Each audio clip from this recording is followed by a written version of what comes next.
Alright folks, buckle up because this one's a doozy. If you've ever dealt with an HOA nitpicking about mailbox paint or flower colors, you'll understand the frustration. But my story? It goes way beyond irritating. Try this on for size. An HOA president deciding that my private barn, the one I built myself on my land housing my 3,000-pound prize-winning bull, would be the perfect venue for her HOA's annual gala. And not only did she decide this without my permission, she went ahead with her plans even after I told her no. Let me introduce you to my land. It's not some cute countryside fixer-upper. I live on 10 acres of solid farmland, anchored by a modern barn designed for my work in bovine genetics. I'm a retired large animal vet, and this barn isn't just a building. It's a high-tech facility with climate control, reinforced stalls, and even a lab space. My bull, Baron Von Beefy, is the crown jewel of the operation. He's a gentle giant most days, but he's still a 3,000-pound animal who doesn't exactly welcome surprise visitors. Enter Brenda Milkington, a walking stereotype with a helmet of blonde hair, a wardrobe designed to blind, and a personality that takes up 1.5 parking spaces just like her oversized white Escalade. She moved into the neighborhood's biggest beige McMansion and quickly clawed her way to the top of our formerly laid-back HOA. Once in power, Brenda decided she wanted a rustic setting for the upcoming Rural Heritage Summer Gala. Apparently, my barn looked country chic enough to fit the bill. The first I heard of this was a glossy flyer shoved into my mailbox, referring to the Henderson barn, like it was a charming Airbnb. I assumed it was a mistake. A hilarious one maybe, but still, a mistake. I threw the flyer out. A week later another one showed up. This time, it included RSVP cards and a handwritten note in purple ink. Brenda M. expects a full turnout.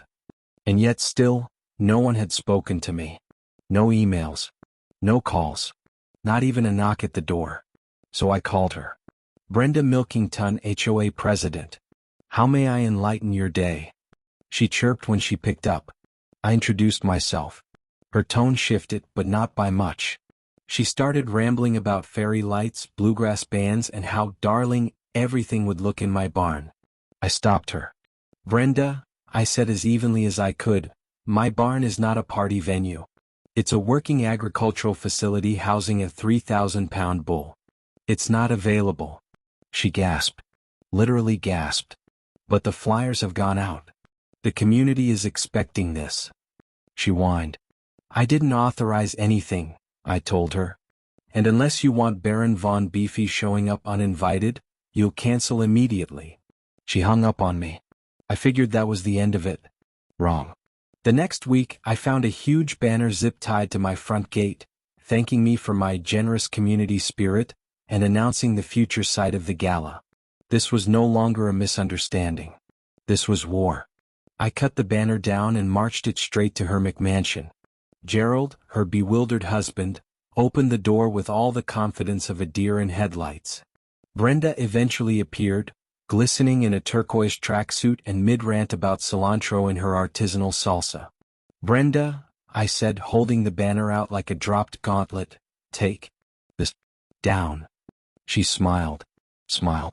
Oh, that's just pre-publicity, dear. The community is thrilled. She had no idea what was coming next. But she was about to meet Baron Von Beefy. And it was going to be the most authentic country experience she'd ever have. Up close and extremely personal, that I said slowly with the patience one reserves for explaining fire to a caveman. This is not happening. There will be no gala in my barn. This is trespassing. This is harassment. And if you, or anyone connected to your little event, sets foot on my property without my explicit permission, I will call the sheriff. Brenda's faux friendly expression shattered, revealing the cold, calcified entitlement beneath. Now see here, Mr. Henderson, she snapped. I'm the president of this HOA, and we have decided that your barn is the ideal location. It promotes our community's rustic charm. Which, by the way, helps your property value, even if you're too ungrateful to appreciate it. Deposits have been paid. Invitations are out. It's happening. It's not, I replied, my voice glacial. This is your final warning. Remove any reference to my property from your materials. Cancel all plans involving my land. If you persist, you will face legal consequences. She scoffed. Truly a sound to behold, like a seal choking on a kazoo. Legal consequences? Don't be ridiculous. We're a community organization. You wouldn't dare sue the HOA. Think of the press. Think of your neighbors. My neighbors, I said, will understand that a man has a right to control his own land. And I assure you, I'm not bluffing.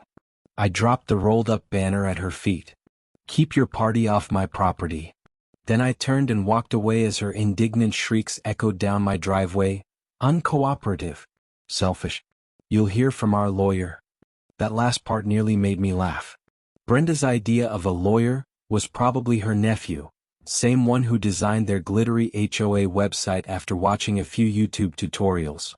Back at the farm, I wasted no time. It was clear Brenda wasn't just delusional, she was determined. So I called my real lawyer, Sarah Chin.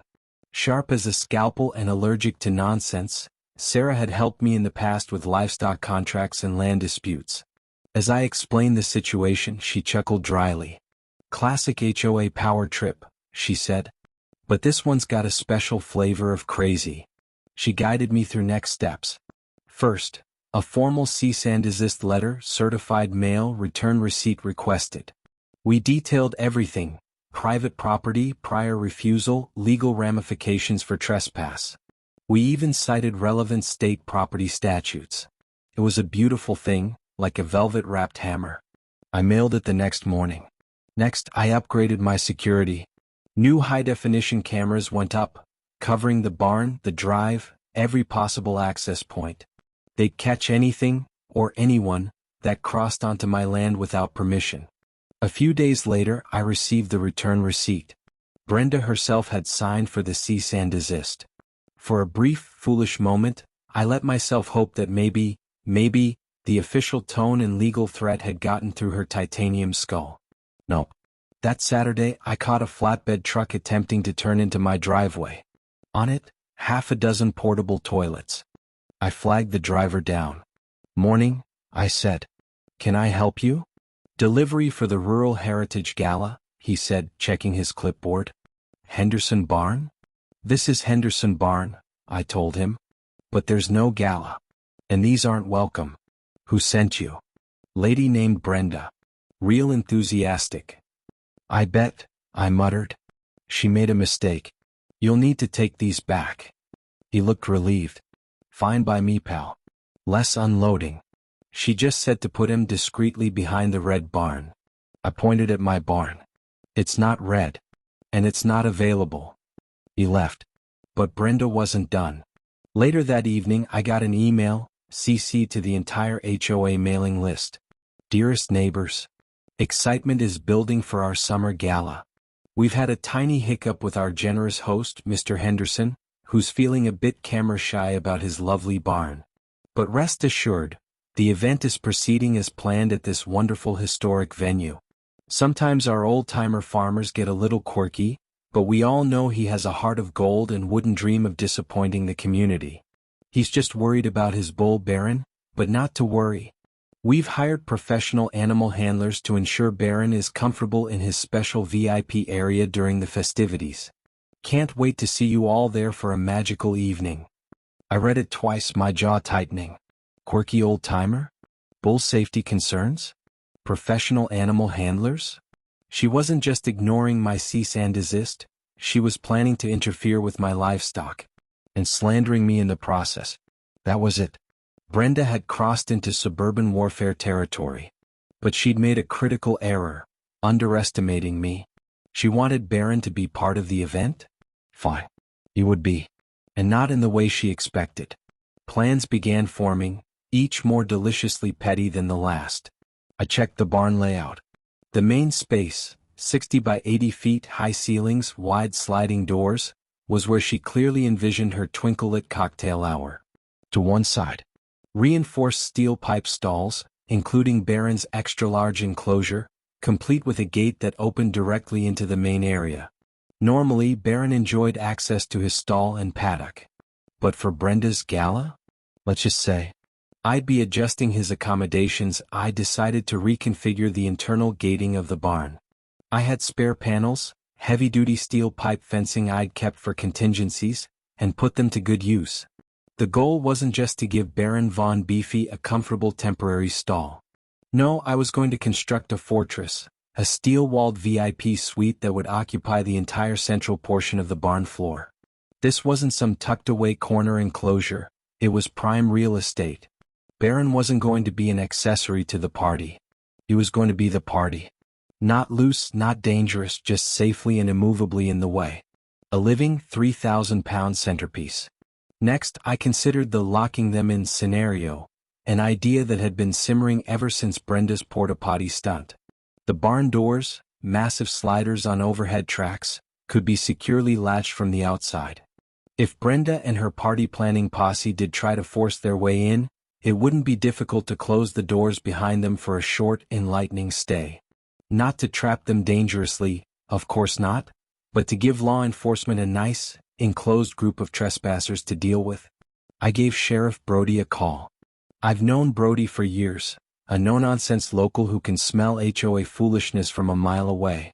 She's planning a mass trespass, I told him. I've already sent a formal cease and desist.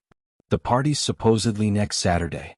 I'll be there, I'll have cameras and I'll defend my property, but I'd rather avoid a scene if possible. Brenda Milkington, right? Brody sighed. We've had a few colorful complaints since she took over. Mostly lawn stuff. This is a new level. You've got your documentation? Certified mail, signed receipt, all logged. Good. If they set foot on your land after that, it's straight up trespass. Give us a call if they show up. We'll dispatch an officer immediately. Just stay calm until we get there. Calm is my middle name, I said. Though privately I thought vindicated was more accurate. The week leading up to the gala was a flurry of activity, none of it from me. A van from Elegant Event Rentals cruised past my property slowly, the driver peering toward my barn before speeding up when he noticed me on the porch. Then my neighbor, sweet old Mrs. Gable, called. John dear, she whispered like she was relaying Cold War intel. Brenda just hosted a Zoom call. I joined out of morbid curiosity. She showed a diagram of your barn, labeled it with table placements and a dance floor. Said you were just being adorably shy and that the bull logistics were handled. I pinched the bridge of my nose. Thanks, Mary. She's delusional. Oh, and she promised a big surprise decor reveal on the night. Rustic chic, whatever that means. Good luck, dear. Give Baron a pat for me. By Friday, Baron's VIP suite was ready. The new pen, about 40 feet square, stood squarely in the middle of the barn's main space. Safe, spacious, and utterly dominating. It was filled with fresh straw, a mineral lick, and all his favorite comforts, even a few scratch brushes he loved. He looked quite pleased. Here's the thing. The placement of that pen left about 30 feet of clearance around it, too little for tables, mingling, or dancing, unless someone was really committed to two-stepping into a steel pipe. The barn wasn't unusable. It was just unusable for Brenda. And to top it off, ambience. Baron wasn't a smelly animal. I kept his space meticulously clean, but on Saturday morning I did a nice thorough muck out of a few nearby stalls. I didn't spread manure all over the floor, just enough to ensure that any dreams of country chic would be met with the unmistakable bouquet of authentic agriculture. Call it barn aromatherapy. By afternoon, everything was in place. The cameras were running. My phone was charged. My lawyer's number and the sheriff's were on speed dial. I even wore a clean shirt. Let the games begin. At 6:30 p.m., I led Baron from his usual stall into the center pen. He walked in peacefully, sniffed the straw, and settled down like a king returning to his throne. I checked every latch twice. Secure. Then I positioned myself just inside the slightly ajar barn door, where I had a full view of the driveway and could intercept any would-be partygoers. Right on time at 6:55 p.m., the first car arrived, a gleaming Lexus SUV. Out stepped a couple dressed in what I can only describe as Halloween cowboy outfits. Hats too stiff, boots too clean, and a general air of we've never seen livestock up close. They looked around, confused, No valet, no fairy lights, no bluegrass music, just the sight of a large barn and a farmhouse porch. Another car came. Then another. A small convoy began to gather at the foot of my driveway, headlights illuminating my "No Trespassing" sign. The gala had arrived. And so had reality. My "No Trespassing" signs, of course, were entirely ignored. Then the flagship arrived, Brenda's white Escalade, gleaming like a suburban chariot under the fading summer sun. It crunched to a halt at the front of the confused procession now clogging my private road. She stepped out resplendent in a ruffled denim dress that seemed to be in open rebellion against a massive turquoise necklace. Gerald trailed behind her, eyes glazed, clutching a Bluetooth speaker like a hostage. "Darlings, welcome," Brenda trilled, her voice slicing through the air like a champagne cork under pressure. "Don't mind the rustic approach. Authenticity is key." She gestured grandly at my barn. "The main event is just through here. Our generous, if slightly shy, host is waiting." I watched her lead her flock, 20 maybe 30 people, up the driveway. Some looked skeptical. Others excited. Most just confused. They passed under the first set of HD security cameras, their faces caught in glorious clarity as they approached the barn. I stepped into the doorway, blocking the entrance. "Good evening, Brenda," I said calmly. "You and your guests are trespassing on private property." She stopped short. Her smile flickered, faltered, then snapped back into place, this time brittle, the edges sharp. "Mr. Henderson. There you are. We were just coming in. Don't be such a stick in the mud. The party's here." She tried to breeze past me. I didn't move. "No, Brenda. It's not.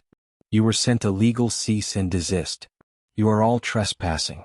I'm asking you, once again, to leave my property immediately." A murmur went through the crowd. Awkward glances, whispers. Gerald looked like he wanted to vanish into his Bluetooth speaker. Brenda's tan flushed puce. "Now you listen to me, you stubborn old goat," she hissed, the last trace of performative charm vanishing. "This party is happening. We have caterers en route, a band setting up, and I am the HOA president. This is for the good of the community. You can't stop us." "I can," I replied evenly. "This is my land. Those are my buildings. And you are not invited." "We'll see about that," she barked, and then, powered by sheer entitlement, she shoved past me. "Come on, everyone," she called over her shoulder. "Don't let him ruin the fun." This was the moment. As Brenda and her disciples poured through the door like lemmings in sequins, I stepped aside and let them pass. They rushed inside, expecting twinkling fairy lights, catered canapes, perhaps a rustic photo booth. What they got was barren. And the smell. As the last partygoers filed in, I calmly reached for the massive sliding barn door and, with a well-practiced motion, slammed it shut. The latch clicked. Then I slid the steel locking pin through the exterior hasp. The barn was sealed. I walked around to the smaller side access door, also locked from the outside, and peered through the little window. The show had begun. Inside, the initial hum of excited chatter was quickly replaced by confused murmurs, gasps, and a few unmistakable shrieks. The fading natural light was just enough to reveal the center of the barn, where the dance floor was supposed to be. Instead, there stood Baron von Beefy, a 3,000-pound Charolais bull, calmly swishing his tail and chewing cud in the middle of his massive custom-built pen. The steel enclosure dominated the barn. Navigation around it was a logistical nightmare. The authentic country aroma I had so carefully cultivated was now in full bloom, powerful, earthy, and unforgettable. Brenda, who had charged in deepest, came to a halt as if she'd hit a wall. Her jaw dropped. What is that?" she croaked, pointing a trembling turquoise ring finger at Baron. "That," I called out through the door, "is Baron von Beefy. My prize-winning bull. You mentioned you had professional handlers and a VIP area set up for him, remember? He seems perfectly content in the VIP suite I arranged." A woman in a frilly sundress screamed when Baron let out a low, thunderous moo, a friendly sound to those who know cattle. To her it may as well have been a battle cry. A man near the front, who had earlier bragged about his ranch in Texas, I suspected it was a half-acre with a lawn flamingo, scrambled backward, tripping over poor Gerald, who still clutched the Bluetooth speaker like it could save him. You can't do this," Brenda screeched, running to the door and yanking it to no avail.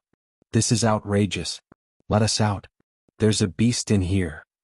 "He's a bull, Brenda," I said, voice cool. "And a very valuable one. He's perfectly secure. You, however, are not. You're trespassing. And I warned you." Repeatedly. The panic was spreading. Some guests huddled at the door, others pressed themselves against the walls, trying to distance themselves from Baron's massive, relaxed form. The catered dreams were dying by the second. "Someone call the police," a man shouted, fumbling for his phone. "Already done," I said cheerfully. "I called Sheriff Brody as soon as you forced entry. You should have a lovely chat with him shortly." The effect was immediate. The guests turned pale. The rattling at the door stopped. Reality set in. They were trapped. With a bull. And the cops were coming. Brenda, however, still clung to her illusion of control. "This is assault. This is kidnapping. I'll have your farm, Henderson. I'll sue you into the ground." "For what, Brenda?" I asked, savoring every word. "For trespassing on my land after a formal legal warning? I have footage. I have documentation. I have witnesses." "What do you have?" "A ruined party and a barn full of uninvited guests." Just then, as if on cue, Baron lifted his tail and, well, let's just say he made a sizable deposit on the fresh straw. The sound was one thing. The smell, that was another. A woman gagged into her sequined clutch. And then, sirens. In the distance, the glorious wail of law enforcement approaching. The looks on the guests' faces morphed from panic to horrified resignation. The fantasy of a glittering gala had evaporated. All that remained was manure, humiliation, and the slow unraveling of Brenda's paper-thin authority. Her HOA reign had reached its dramatic, odorous conclusion. And every second of it, every shriek, every moo, every wail of dismay, was captured in high definition. Brenda wanted authenticity. She got it. The arrival of Sheriff Brody and his 2 deputies was the very picture of calm professionalism walking into full-blown chaos. I met them just outside the barn, quickly summarizing everything. The repeated warnings, the signs cease and desist, Brenda's forced entry with her entourage, and, of course, my entirely legal and deeply satisfying decision to contain the trespassers until law enforcement arrived. Brody, a man who'd seen more than his fair share of rural nonsense, actually cracked a small smile when I mentioned Baron's role in the evening's festivities. "So they're all in the barn," he said. "Yes, Sheriff. With a bull. Baron's securely penned, no danger, but the ambience is, let's say, distinct." One of the younger deputies tried very hard not to laugh. Brody nodded and pulled open the barn's main door. What greeted them was the stuff of local legend in the making. About 30 disheveled, thoroughly miserable people blinking in the flood of light from the deputies' flashlights. The air was thick with the unmistakable scent of livestock and thoroughly shattered entitlement. There in the middle stood Brenda, hair wild, dress wrinkled, and face twisted into an expression that mixed fury, shock, and disbelief. Baron, lounging in his pen, glanced lazily toward the newcomers, then let out a long, bored sigh. "Evening, folks," Brody said, his voice echoing off the barn walls. "Sheriff Brody. I understand there's been some confusion about whose property this is." Brenda sprang into action, practically shrieking, "Sheriff! Thank God. This man, Henderson, trapped us in here with that beast. He assaulted us. He ruined my event. Arrest him." Brody didn't flinch. Arms crossed, he asked evenly, "Ma'am, Mr. Henderson tells me he warned you multiple times not to hold your event here, and even sent a legal cease and desist letter that you signed. Is that true?" Brenda sputtered. "Well, yes, but it was for the community. He was being difficult. We'd already paid deposits, sent out flyers." "So you knowingly trespassed?" Brody asked, still calm but with an edge now. "It's not trespassing if it's for the HOA," one of her loyalists chimed in, some guy wearing a belt buckle the size of a dinner plate. One of the deputies sighed. "Sir, HOA rules don't override state law. You step onto someone else's land after being told not to, "You're trespassing." Period. The air in the barn deflated. You could practically see Brenda's power melting away. One by one, the deputies took statements, logged names, and examined my camera footage, clear as day, showing Brenda pushing her way in, rallying the others behind her. Even the caterers, who'd shown up amid the chaos and wisely stayed near their van, confirmed they'd been hired by Brenda to cater an event at Henderson Barn. The bluegrass band, thankfully, had gotten lost.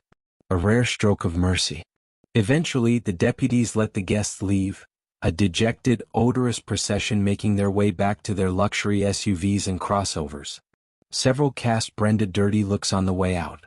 She, meanwhile, was in the middle of a last-ditch, red-faced argument with Brody about her rights and community leadership.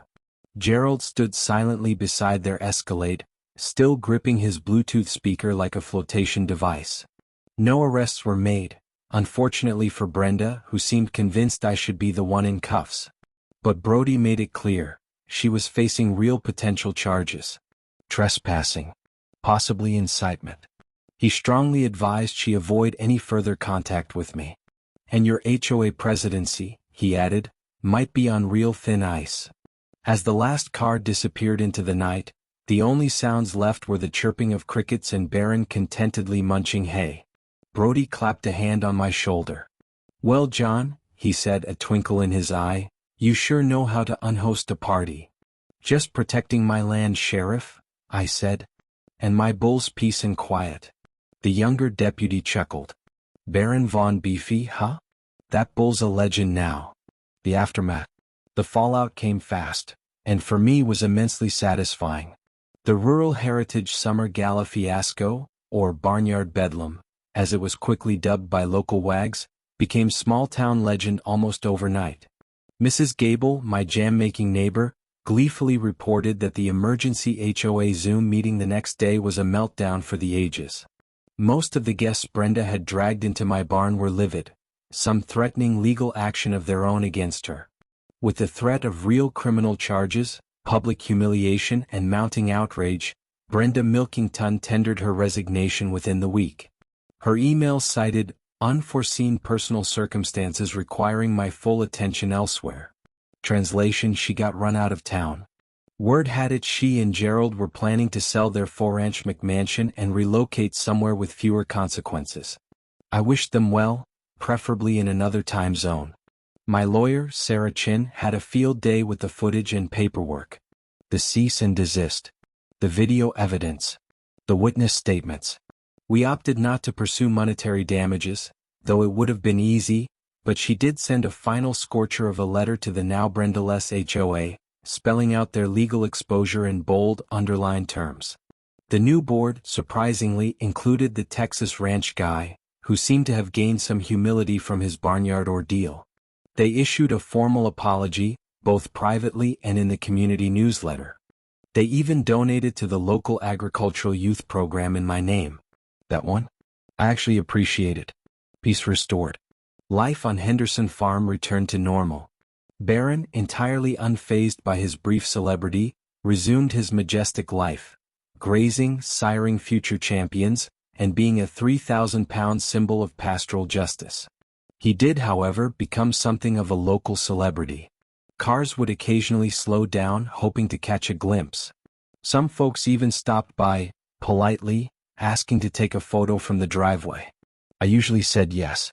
He was, after all, a handsome devil. As for the HOA, the new board seemed to learn their lesson. No more grandiose events. No more commandeering private barns. They focused on real issues: road repairs, water maintenance, and low-key, genuinely voluntary events in actual shared spaces. My barn stayed what it was always meant to be, my sanctuary. Not a venue. Not a trophy for HOA arrogance. Just a working space full of hay, peace, and one very large reminder of what happens when people ignore boundaries. So, if you happen to be dealing with your own Brenda, take heart. Know your rights. Document everything. And never underestimate the persuasive power of a well-placed, 3,000 pounds bull. Thanks for listening to my story. Let me know what you thought in the comments, and I'll catch you in the next one.